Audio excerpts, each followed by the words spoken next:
nyabut apa singkong, bukan. Jadi yurisdiksinya itu di mana di situ?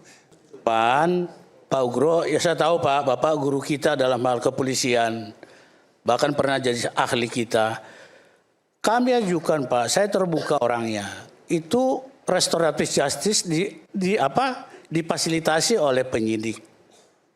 Itu pengajuan kami. Kami tidak boleh masuk lagi ke dalam, mau ke Kukap lama, Perkap 8 2021 atau 79 sampai 83. Itu bukan wewenang kami, Pak. Jadi kalau kita katakanlah protes-protes ini adalah SP3 yang tidak sah, SP3 yang cacat dan sebagainya, menurut saya jangan ke kami, ya ke penyidik aja dan ada upaya hukum. Nah ini yang kita protes terus. Nah kalau saya jawab lagi detailkan lagi Pak, begini loh Pak. Kalau pakai KUHP lama, KUHP baru 79 sampai dengan 87 kalau tidak salah itu, kita baca Pak pasal 88 ya, maaf ya kalau salah Pak, antara 87 atau 8. Itu harus dilaksanakan berdasarkan peraturan pemerintah.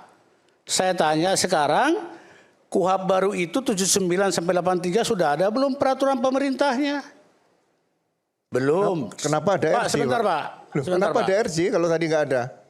Sebentar Pak Ugro. Jadi intinya begini. Ternyata permohonan kami yang kami ajukan tanggal 3 Maret itu dijawablah secara final tanggal 14 kemarin. Langsung Pak Dir menyampaikan itu bahwa itu dipakai KUHP lama dan Perkap 8 tahun 2021. Selesai masalahnya. Terus kami keberatan. Memang tujuan kami SP3 kok dikabulkan, itu pun kami menunggunya Dakdikdukder. Hampir 1 bulan. 3 kita ajukan, tanggal 17, 1,5 bulan lah kurang lebih. Jadi ini yang satu yang kami tidak terima. Kami disebut itu pengkhianat, kami disebut itu tadi seperti Lepri Halun. Lu nggak ngomong-ngomong. Lah tanya dong teori, maaf Pak sedikit menyimpang. Teori pemberian kuasa dan penerima kuasa, tanya pemberi kuasanya. Jangan tanya penerima kuasa. Kalau saya terima kuasa aja dari siapa aja, yang penting tidak bertentangan dengan hati nurani saya toh. Begitu kita semua advokat. Jadi saya disebut pengkhianat membawa Risman ini ke lembah jurang. Hah? Makanya ya maaf kata saya mau sekali-sekali boleh dong. Selama ini lembut saya. Boleh dong saya tunjukkan diri saya siapa. Maaf kata. Jadi itu yang membuat kami. Terus omon-omon. Kemudian udah masuk kuburan jadi mayat. Zombie. Ini kan saya. Tersinggung juga saya. Dan kembali yang tadi Pak Ugro. Yang penting itu kami ajukan Pak. Kami ajukan prosedurnya semua ini. Dan kepada selain Pak Jokowi juga pelapor, ada 3 pelapor yang lain, kami juga sudah buat kesepakatan itu. Jadi menurut saya ini ada antara combine KUHP lama, Perkap 8, 21 dan KUHP baru. Nah ditanyakan kenapa itu, ya tentu ditanyakan yang Jadi kombinasi dong, menurut jadi itu maksud Jamada saya. ya. Terima kasih ya. Saya nambah sedikit aja. Oke, silakan. Karena disebut juga soal Solo. Ya, jadi pertama kembali lagi pasal kalau saya berkeyakinan ini 361A Jenderal, karena di situ bukan hanya penyidikan dan penuntutan yang sedang berlangsung sejak berlakunya KUHP ini tetap gunakan aturan lama. Kalau Jenderal bilang yang lama ada enggak? Saya balik bertanya. Sebelum ada KUHP baru apakah selama ini tidak pernah ada RJ di semua kepolisian? Jalan. Dan diatur oleh peraturan sektoral. Ada Perpor 8, ada Perja, ada Perma, jalan. Semua orang juga tahu, mungkin di zaman Jenderal jabat juga ada RJ. Jadi sesuatu yang biasa lah, bukan sesuatu yang aneh. Dan Presiden selama ini, saya juga beberapa ada kasus RJ, tersangka 3, damai 1, jalan, diterima jaksa, lanjut sidang. Tersangka 3, jadi tidak ada satu norma yang bilang harus semuanya. Kalau ada RJ seluruh tersangka dalam LP berhenti. Nggak ada tuh di ketentuan lama ya, di Perkap 8 2001 tuh nggak, sama sekali nggak ada. Jadi dan saya ada beberapa praktek di Polda Metro, di Mabes, tersangkanya 3 pelanggaran haki. Ya, bisa RJ 1, 2 jalan, nggak ada masalah. Jadi kembali lagi ini mungkin cara pandang KUHP, sama-sama menghormati, tapi ya kalau mau untuk memastikan silakan diperlah, kita lihat yang benar seperti apa gitu ya. Cuma buat kita clear. Nah soal ke Solo, izin saya mau klarifikasi ya. ini kan kembali lagi ada permohonan ESG, Jenderal. Majukan ke penyidik. Ya penyidik wajar dong. Anda menemui korban minta maaf. Jadi datang ke Solo itu bagian dari si tersangka untuk minta maaf, gitu ya. Masa lucu sekarang orang mau minta maaf, akhirnya si korban dipanggil oleh polisi, korban datang sini. Ini mau minta maaf, berarti apa? Polisi memaksa orang ini untuk memaafkan dong. Ada permainan seperti itu. Dan menurut saya model RG seperti itu bahaya sekali gitu ya. Artinya pastilah namanya RG itu yang ngajukan pasti tersangka. Ya. Lalu gara-gara itu, pelapor datang ke sini. Nah itu kan kayak kesannya sudah dipaksa. Justru kalau sekarang penyidik itu mempersilahkan si tersangka datangi korbannya, ini kebetulannya di Solo. Mungkin kalau di Jakarta Barat kan gampang-gampang aja gitu ya.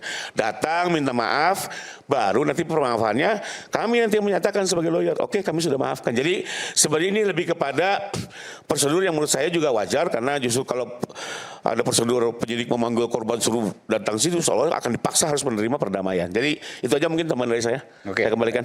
Silakan. Terima kasih Mas. Jadi kalau RJ atau mirip RJ atau seperti RJ, Undang-Undang 881, saya tahun 91 juga sudah melakukan RJ. Tahun berapa, Pak? Dan itu tidak ada peraturan kepolisian, Pak. 81. 91. Oh, 91, oke. 10 tahun setelah KUHP itu, Oke. saya melaksanakan RJ. Oke. Ya kan? Nggak ada masalah.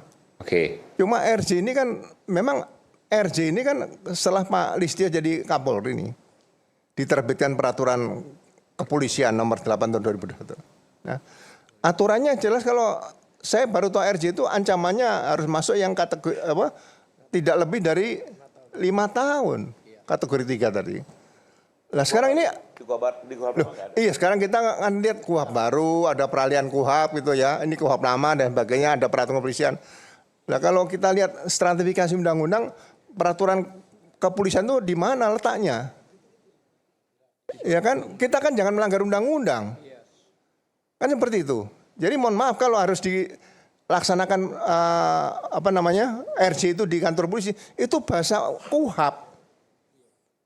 Coba kalau berangkat Solo, tahu di sana digebuki orang sama siapa, kita nggak tahu, rampok beneran.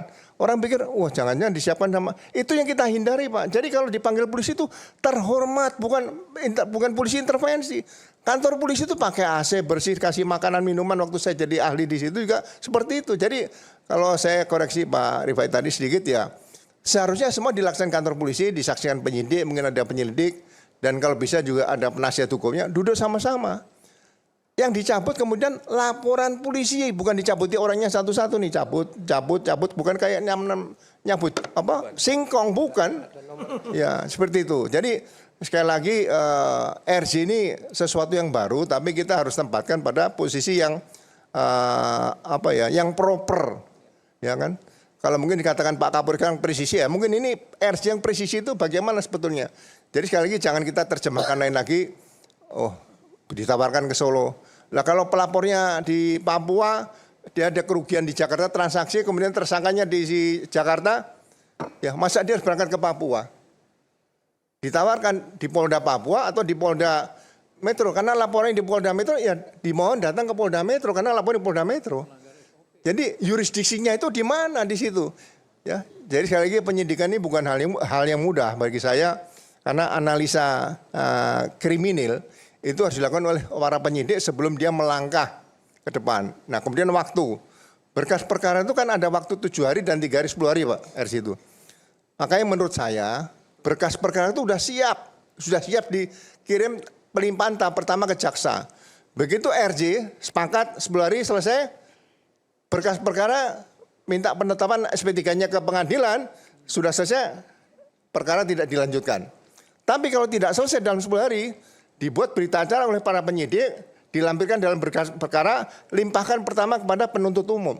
Jadi tidak ada perkara digantung sampai berminggu-minggu, berbulan-bulan, ini nunggu nih, siapa lagi mau RJ nih? Berburu RJ, nggak bisa, bukan berburu RJ kita. Seperti itu. Ya mohon maaf, ini kan saya pengalaman 35 tahun di situ, jadi saya merasakan RJ ini bagus kalau dilaksanakan secara proper. Itu saja, terima kasih. Oke, baik. Kita kembali saat lagi, tetaplah bersama kami di Rakyat Bersuara. Oke.